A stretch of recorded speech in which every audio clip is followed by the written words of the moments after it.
의 것입니다. 아멘. 오늘 예배를 통해 하나님께서 우리에게 주시는 말씀 사도행전 18장 1절에서 11절까지 말씀입니다. 이 살아계신 하나님의 말씀을 정상희 자매가 낭독할 때 하나님의 음성을 들으시기 바랍니다.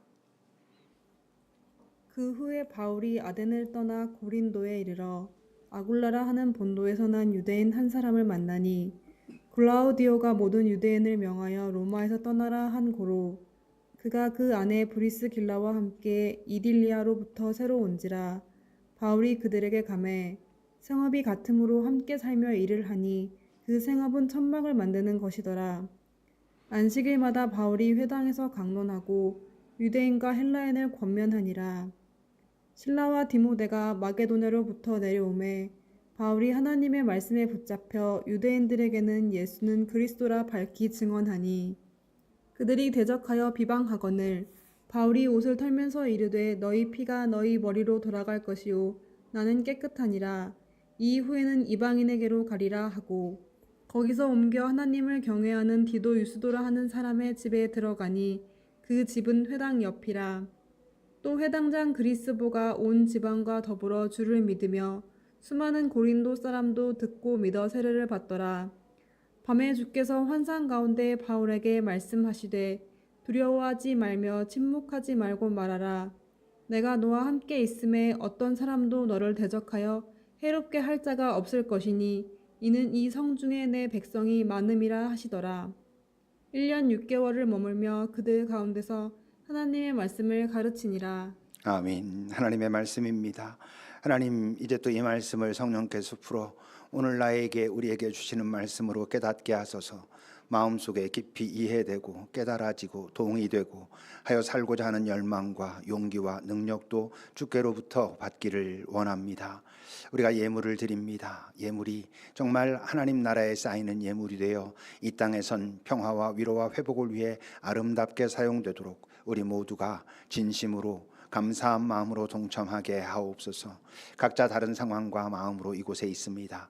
또 어떤 상황 때문에 이곳에 있을 수 없습니다.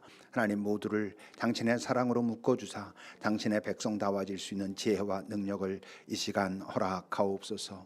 예수님의 이름으로 기도합니다. 아멘.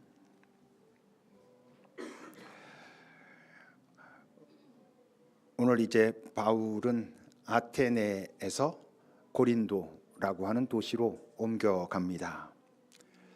아테네 사역은 분명히 쉽지 않았을 것입니다. 철학의 도시, 그래서 각자의 가치관이 매우 분명하고 뚜렷한, 그리고 합리성과 논리를 강조하는 그 땅에서 하나님이 인간이 되셨고 그분이 영혼을 들고 이 땅으로 오셔서 우리를 구원하실 텐데 그 징표로 그는 죽음 가운데 다시 부활하셨다. 이것을 그들이 받아들이는 것은 결코 쉽지 않았겠지만, 그러나 바울은 나름대로 접점을 찾고 너희들이 지금 섬기고 있는 이 알지 못하는 신에게 라고 하는 그 신이 누구냐 하면 이라고 풀어가며 복음을 전했습니다. 그리고 이제 그 다음 도시 고린도로 옮겨온 것이지요. 1절입니다. 그 후에 바울이 그 아테네를 떠나 이제 다시 고린도에 이르렀다라고 말합니다. 이 아테네 아래쪽, 아테네 남쪽이 아가야라고 하는 주이고요. 그 위쪽, 그 빌립보, 데살로니가, 베레아가 있던 그곳이 데살로니가 지역, 마케도니아 지역입니다. 그래서 그 환상 가운데 마케도니아로 건너와라 그랬잖아요. 그러니까 마케도니아 사역을 마치고 아테네로 간 것이고 아테네에서 다시 고린도로 온 것입니다. 이제 그런데 이 고린도는 바로 그 아가야 주의 수도였습니다. 그래서 총독이 거기에 있었지요. 고린도는 큰 항구 도시였고 그 지역에 많은 무역을 담당하던 그런 도시였습니다. 그러니 또 당연히 향락 산업이 아주 활발하게 이루어졌던 그런 도시였었지요. 그러니 어땠을 것 같아요? 이게 아테네와는 또 다른 이유로 바울이 복음을 전하고 그들에게 전달하고 그들을 듣게 하는 게 또 쉽지가 않은 것입니다. 어렵게 복음을 받아들인 자들도 다시 흔들릴 수 있는 그런 상황이, 그런 환경이 있는 도시였다는 것이죠.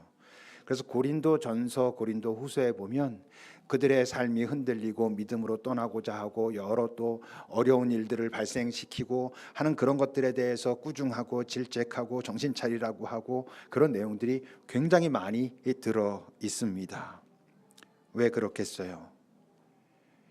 이 풍성함, 풍요로움이 갖는 유혹이 있거든요. 아주 강력한 유혹이 있단 말이에요. 예수님도 말씀하셨잖아요.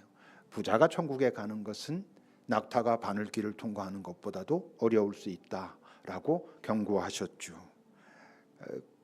그러나 우리가 놓치지 말아야 할 것은 그 예수님이 말씀하실 때 부자란 단순히 지금 이미 많이 가지고 있는 사람들, 그 사람들만 말하지 않습니다.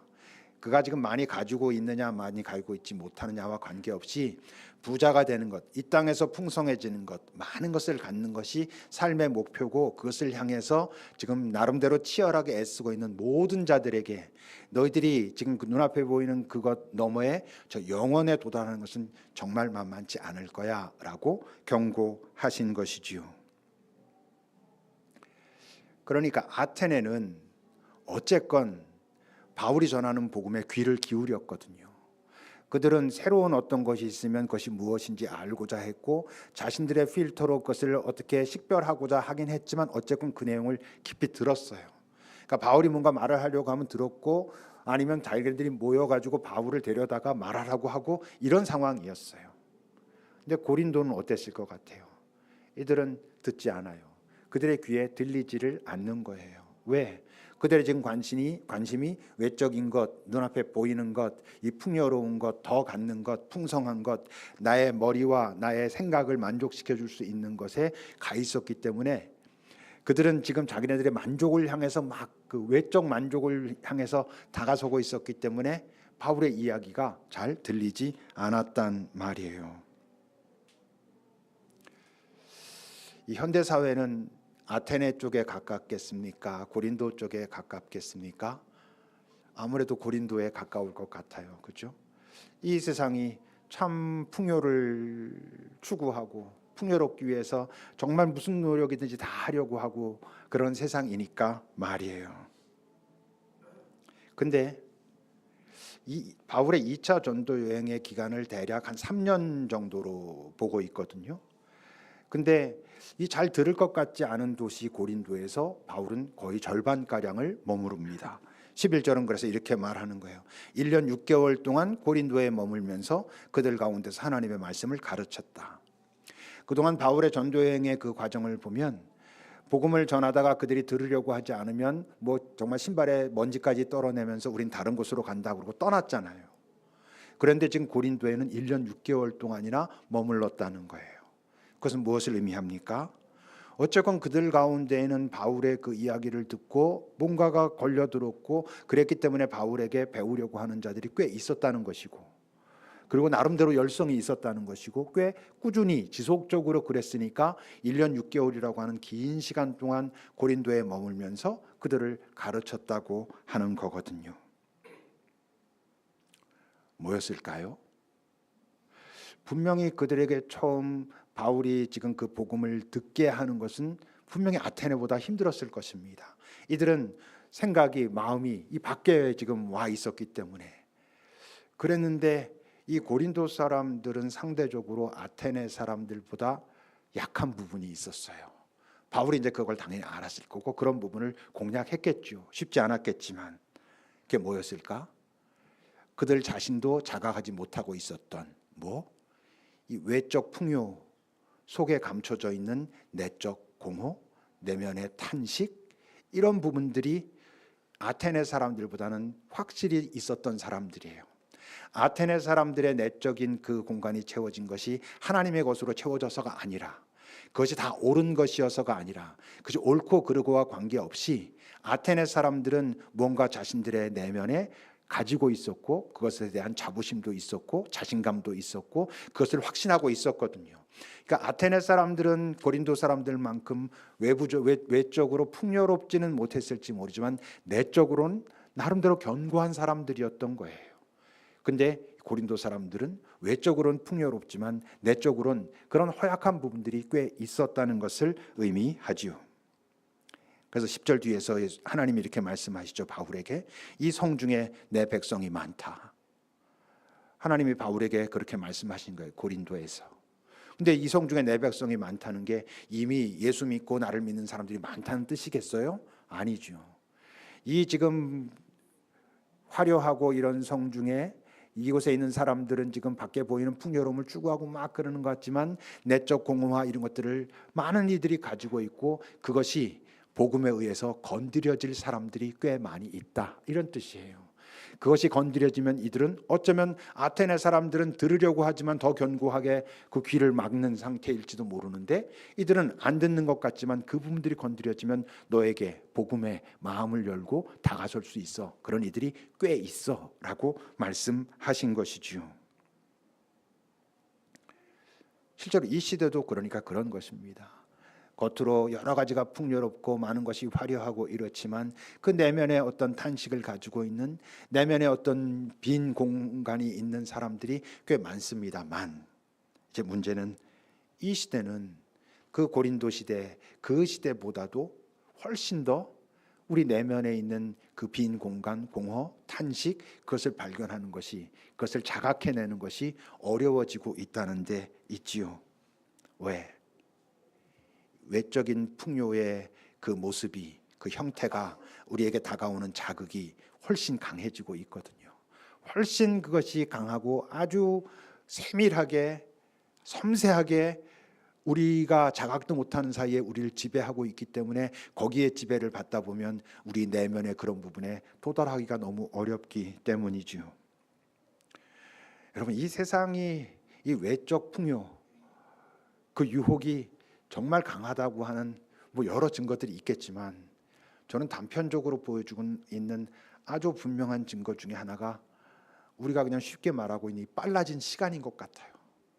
세상이 너무 빨리 돌아가고 있잖아요.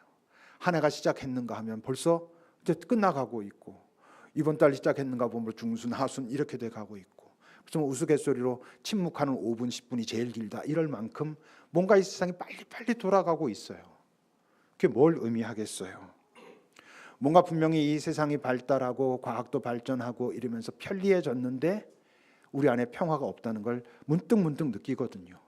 뭔가 안정감이 없다는 것을, 소위 말하는 평안함이 없다는 것을 느낌에도 불구하고 우리는 멈출 수가 없어요. 무엇이 도대체 나를 이런 나름대로 그냥 괜찮은 것 같은데 내 안에 그런 평화가 없지? 평안하지 않지? 그것을 살피려면 멈춰야 되는데 멈출 수가 없어. 왜? 계속 뭔가가 우리에게 다가오고 있잖아요. 우리가 가지 않아도 끊임없이 우리에게 여러 모습으로 다가오고 있잖아요. 지금 우리 아이들 시험 보고 있는데, 걔들 대학 지금 시험 보는데, 여러분 고등학교 다니면서 대학만 붙으면 조금 쉬겠지. 우리 다 알잖아요. 쉬게 됩니까? 대학 가서는 또 그 어떤 모습으로 바쁘다가 졸업하면 되나? 또 직장이 어떻다, 뭐가 어떻다. 끊임없이 뭐가 다가와요. 잠시라도 멈추려고 하면 어떤 불안함이 있어? 나만 뒤처지는 것 같고, 나만 지금 쓸데없는 짓 하는 것 같은 그런 두려움에 자꾸 우리는 휩싸이게 되고, 이젠 게 너무나 당연하다 보니까 내면의 어떤 것을 살필 수 있는 여유가, 그래야 한다는 생각조차 잊어버리고 사는 경우들이 너무나 많아지는 것이죠. 그러니 뭔가 들으려고 하지 않는 사람에게 그 이야기를 계속하는 건 정말 어려운 일이에요.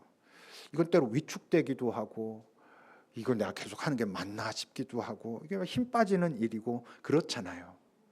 바울도 아마 고린도 그 지역에 들어갔을 때 그 복음을 전하는 것이 결코 만만치 않았을 거예요. 그래서 하나님이 그에게 도전하십니다. 위로하시지요. 9절부터입니다. 밤에 주께서 환상 가운데 그 바울에게 나름대로 좀 답답함을 느끼고 어떻게 해야 될지 모르겠다라고 하는 위축됨도 있고, 아마 그랬었던 상황에서 두려워하지 말라, 침묵하지 말고 계속 그들에게 너의 그 복음을, 네가 알게 된 그 복음을 말하라. 내가 너와 함께 할 것이고 어떤 사람도 너를 대적하게, 그래서 해롭게 할 자가 없을 것이다. 이 성중에 내 백성이 많아. 네가 지금 그것이 잘 안 들어가는 것 같고 사람들이 듣지 않는 것 같아도 결국 어떤 시간이 되면 그것에 마음을 여는 자들이 있을 거고, 그 여는 자들과 네가 많은 것들을 나누게 될 거고, 그런 사람들이 네가 지금 생각하는 것보다 훨씬 이 땅에 많이 있어 라고 말씀하신 거죠. 하나님의 위로, 그리고 하나님의 위로와 함께 하나님의 명령. 우리가 이 땅을 사는 동안 하나님의 위로는 우리를 향한 하나님의 기대와 항상 닿아 있습니다. 하나님의 온전한 위로와 하나님께로부터 받는 온전한 쉼은 이 땅을 떠나 우리가 영원한 땅에 갔을 때 경험하게 되는 거예요. 정말 영원히 누리게 되는 거예요. 근데 이 땅 사는 동안 이 삶도 만만치 않으니까 주님은 우리를 위로하십니다. 격려하십니다. 근데 그것은 그분의 기대 또는 그분의 명령, 우리로 말하면 사명, 그런 것과 다 있어요. 그분의 위로는 이 땅에서는 그분의 기대와 명령과 다 있다는 것을 기억하셔야 돼요. 근데 하나님이 지금 나를 위로하시는구나. 그러면서 하나님이 나에게 이제 힘내요. 또 네가 가야 할 걸음을 거두라 하시는구나라는 것을 우리는 어떻게 자각할 수 있을까? 내적인 자각도 있고 외적인 자각도 있어요. 꼭 이것만 지금 말하는 그 두 가지만 있는 건 아니겠지만 이것은 거의 분명히 항상 있어요. 내면적인 자각은 당연히 뭐겠어요? 평화죠. 평화는 다른 말로 하면 힘들고 어려울 때 숨이 쉬어지는 거예요. 내가 좀 숨이 트인다. 예, 하나님, 제가 살겠습니다. 다시 일어날 수 있을 것 같습니다. 라고 하는 그 평화, 숨 또는 쉼. 그리고 하나님께서 주시는 평화는 말한 것처럼 그분의 위로는 명령을 동반한다고 했잖아요. 그래서 그분이 주시는 위로, 그분이 주시는 내 안의 평화는 어떤 열망을 같이 일으키게 돼 있어요. 또 일어나서 내가 가야 할 길을 가야 되겠구나 하는 마음을 그 안에서 일으키는 거예요. 그러니까 하나님께서 허락하시는 그 평화, 쉼, 숨이 트이는 것과 함께 어떤 열망이 일어난다면 하나님께서 지금 내게 다가오고 계시구나가 아마 거의 맞을 거예요. 식별해야 되겠지만 외적인 건 대부분 거의 빠짐없이 하나님의 외적인 위로와 외적인 도전은 사람을 통해서 오는 듯합니다. 이 땅에서 사람을 새롭게 만나거나 그동안 잘 알던 사람이 새롭게 보이거나 새로운 관계를 맺게 하거나 그럼으로써 하나님이 나를 그 사람을 통해서 위로하시고 그 사람과 함께 좋은 동역을 감당하게 하시는 거지요. 오늘 본문 2절부터 보세요. 아굴라라고 하는 사람이 본도에서 난 사람이었는데 저 본도는 이스라엘 예루살렘 본토를 말하는 게 아니라 폰투스라고 하는 그 흑해 밑에 붙어 있는 지금의 터키 땅인 폰투스 지역을 말하는 거예요. 그 사도행전 2장에 보면 처음 성령 강림할 때 여러 지역에서 왔다 그랬는데 거기도 본도라고 하는 이 도시 이름이 나옵니다. 그러니까 처음 성령 강림 때 그 예루살렘에 와가지고 성령 강림을 경험한 본도에서 온 사람들이 그 본도 자기네 지역으로 가서 교회를 세웠을 것이고 그 교회에서 복음을 받아들인 아굴라 이런 뜻이에요. 유대인이었는데 그 로마 황제가 모든 유대인들에게 로마에서 떠나라고 했을 때 아내 브리스길라와 함께 이탈리아로부터 지금 고린도 땅에 온 거예요. 거기서 바울을 만납니다. 첫 만남을 여기서 갖게 된 것이죠. 근데 그들은 같은 일을 하고 있었어요. 텐트 메이커, 천막 만드는 일을 하고 있었고 그분이 좀 더 잘 가까워졌고 그때 안식일마다 바울이 회당에서 강론하고 유대인과 헬라인을 권면했다 그래요. 5절도 보세요. 실라와 디모데가 마케도니아에서 내려왔어요. 처음에 거기다 두고 아테네에 왔고 아테네에서 고린도로 지금 바울이 혼자 움직이고 있었는데 고린도에 저 위에 있던 실라와 디모데가 지금 와서 합류한 거예요. 그랬을 때 바울이 하나님의 말씀에 붙잡혀서 유대인들에게 예수는 그리스도라고 또 증언해요. 힘을 내서. 다시 6절부터 보세요. 그렇게 증언했을 때 그 유대인들은 비방하면서 그러니 난 떠나겠다라고 하면서 옮겨서 누구를 만나? 디도 유스도라고 하는 사람을 만나요. 그래서 그 집에 들어가서 다시 복음을 전해요. 8절을 보세요.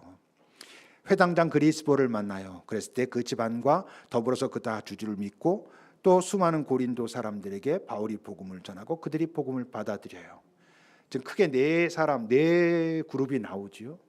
지금 브리스겔라와 아굴라, 디모데와 실라, 그리고 디도 유스도, 그리고 그리스보. 지금 이 네 그룹의 사람들이 나올 때마다 패턴이 똑같아요. 바울이 그 사람을 만났고 사람을 만났을 때 힘을 내어 다시 복음을 전했다. 이런 거예요. 의도적인 이 구성인 것이죠. 사람을 만났을 때 바울은 다시 힘을 얻고, 왜? 하나님께서 지금 나를 위로하시고 격려하시며 그 밑에 말씀하신 것처럼 그렇게 일을 행하게 하시는구나 라고 했다는 거예요.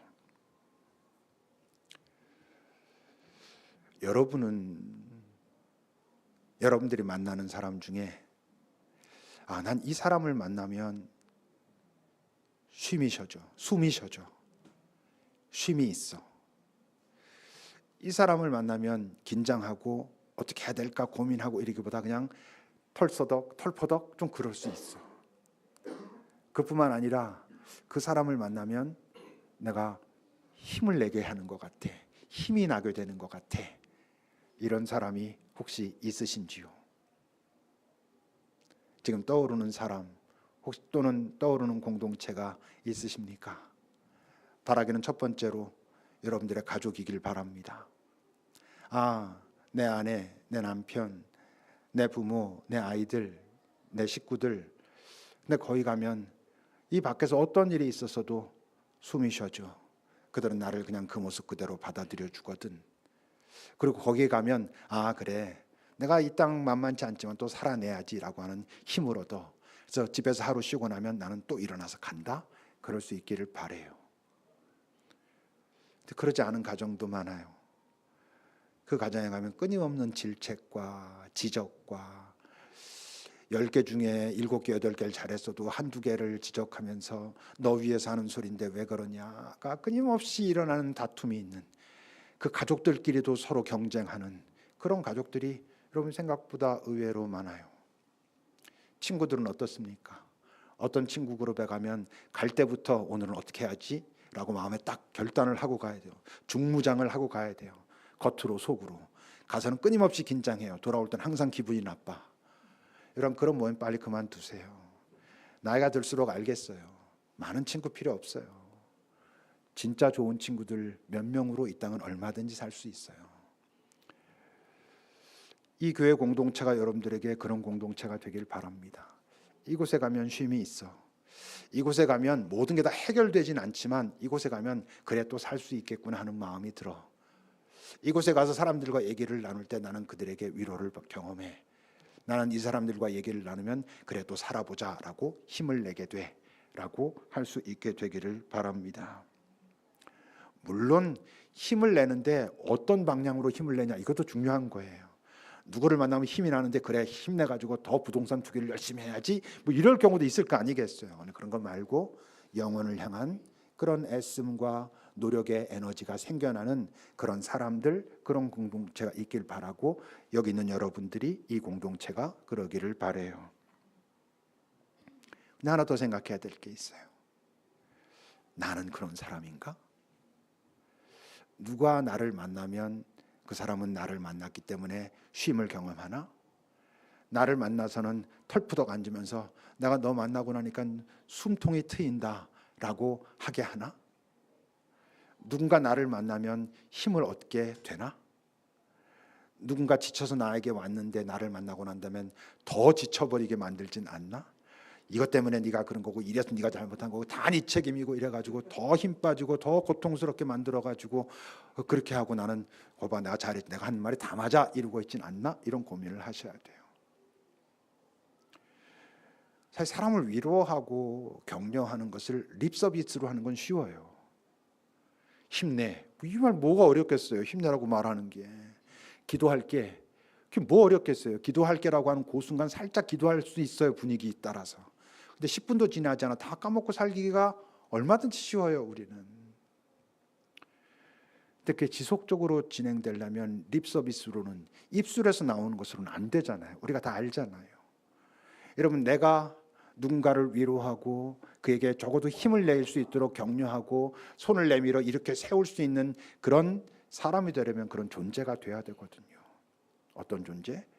위로의 존재, 격려의 존재가 돼야 별 큰 말을 하지 않아도 대단한 어떤 액션을 취하지 않아도 네 옆에 있으면 내가 좀 쉰다 이런 사람이 돼야 되는 거잖아요. 그건 입술로 되는 게 아니에요. 내 안에 그런 게 있어야 되는 거지. 그 평화가 있어야 되는 것이죠. 근데 여러분 우리가 그런 평화를 만들 수 있어요? 우리가 그런 위로, 그런 격려를 안에서 딱 만들어 가지고 있다가 언제든지 꺼내서 사용할 수 있는 그런 존재가 스스로 될 수 있어요? 열심히 노력하면 됩니까? 안 되거든요. 받아야 되거든요. 왜? 인간을 일으켜 세우고 그에게 이 땅에서 만만치 않지만 또 한 건을 내게 하는 힘은 영혼으로부터 올 때 가능한 것이거든요. 근데 그게 우리 안에 있나? 없어. 그러니 받아야 돼. 받으려니까 받을 준비를 하는 게 뭐예요? 공간을 만들어야지.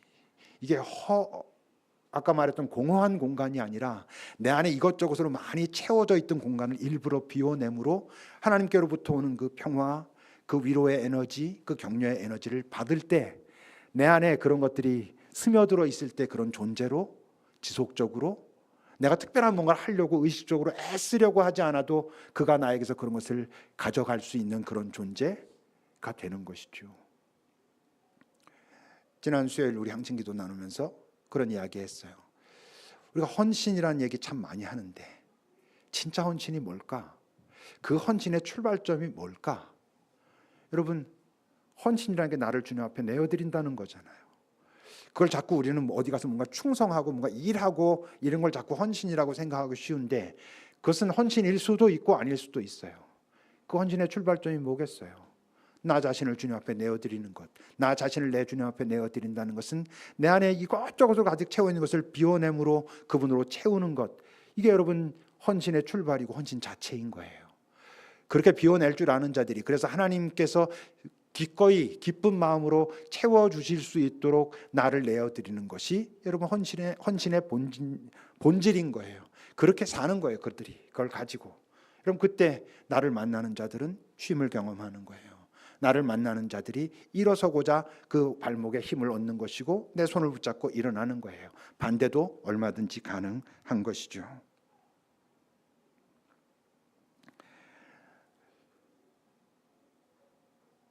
내가 어떤 삶을 살아왔을까? 내 삶은 과연 뭘까?를 여러분 잘 알고 싶다면, 또는 누군가 어떤 사람을 보면 이 사람은 과연 어떤 삶을 살아온 사람일까를 알고 싶다면, 물론 여러 가지가 있겠지만 저는 아주 꽤 정확한 지표가 있다고 생각해요. 뭐냐면 그 사람의 정말 가까운 친구들을 보면 전 알 것 같아요. 여러분들은 정말 여러분들이 가깝게 생각하고 떠오르는 그 친구가 누군지 잘 생각해 보세요. 그 사람은 어떤 사람인지, 내면에 어떤 것을 가지고 있고 어떤 방향으로 가고 있는 사람인지를 잘 보면 여러분들이 어떤 사람인지 알 수 있어요.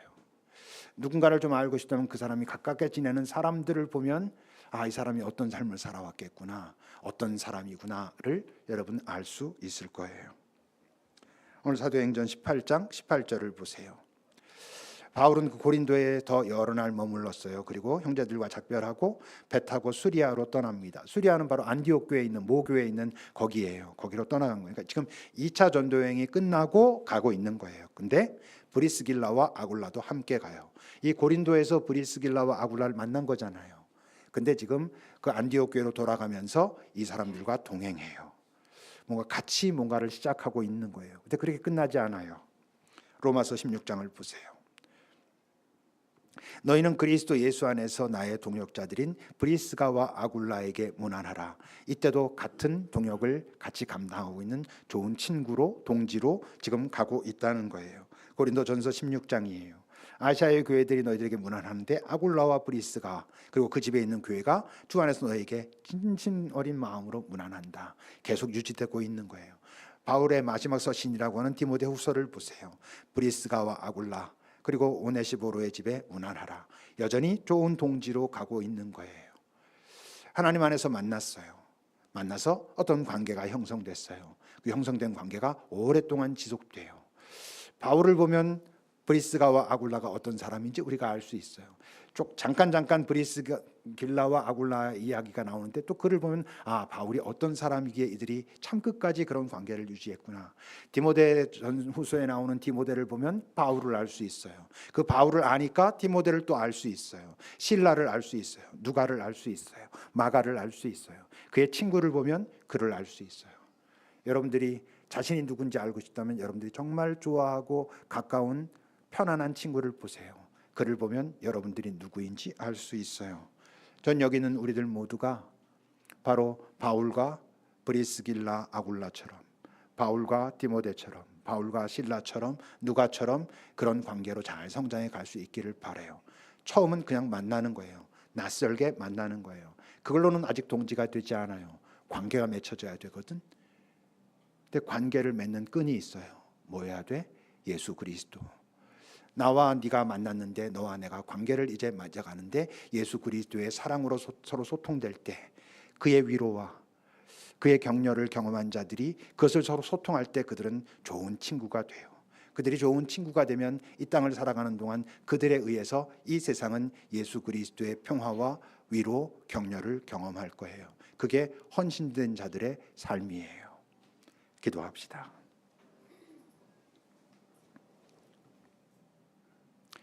여러분들이 정말 좋아하는 친구는 누구인지요? 그는 어떤 사람입니까? 여러분들을 좋아하는 사람들이 있을 텐데 여러분들은 그들에게 어떤 사람인지요? 평화를 주고 위로를 주고 격려를 주는지, 끊임없이 지적하고 경쟁하고 누가 더 나은지 비교하고 있는지, 여러분 좋은 친구가 되세요. 그러려면 먼저 예수님의 친구가 되세요. 잠시 기도합시다.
하나님, 우리가 이 땅 살아가는 동안 누구에게나 그 삶의 무게는 다들 버거운데 그 버거움에도 살아갈 수 있는 힘은 먼저는 주님께로부터 그리고는 좋은 친구들과 함께 나눌 때만 가능한 것을 잊지 않게 하소서. 어차피 인생은 지쳐 쓰러질 때가 있는데 그때 내 옆에 누가 있는가가 내가 어떤 삶을 살아왔는지를 보여주는 지표인 것을 기억하게 하시고, 그러기 위하여 쓰러진 자의 옆에 나는 어떤 친구인지 잘 고민하고, 그러기 위하여 내 안에 그 평화가 있는지 그 위로와 그 격려의 사람인지 살피며, 그러기 위하여 다시 주님께 나아가 그것을 담을 줄 아는, 담기 위하여 비울 줄 아는 우리들이 될 수 있도록 이끌어 주소서. 예수님의 이름으로 기도합니다. 아멘. 찬송하시겠습니다.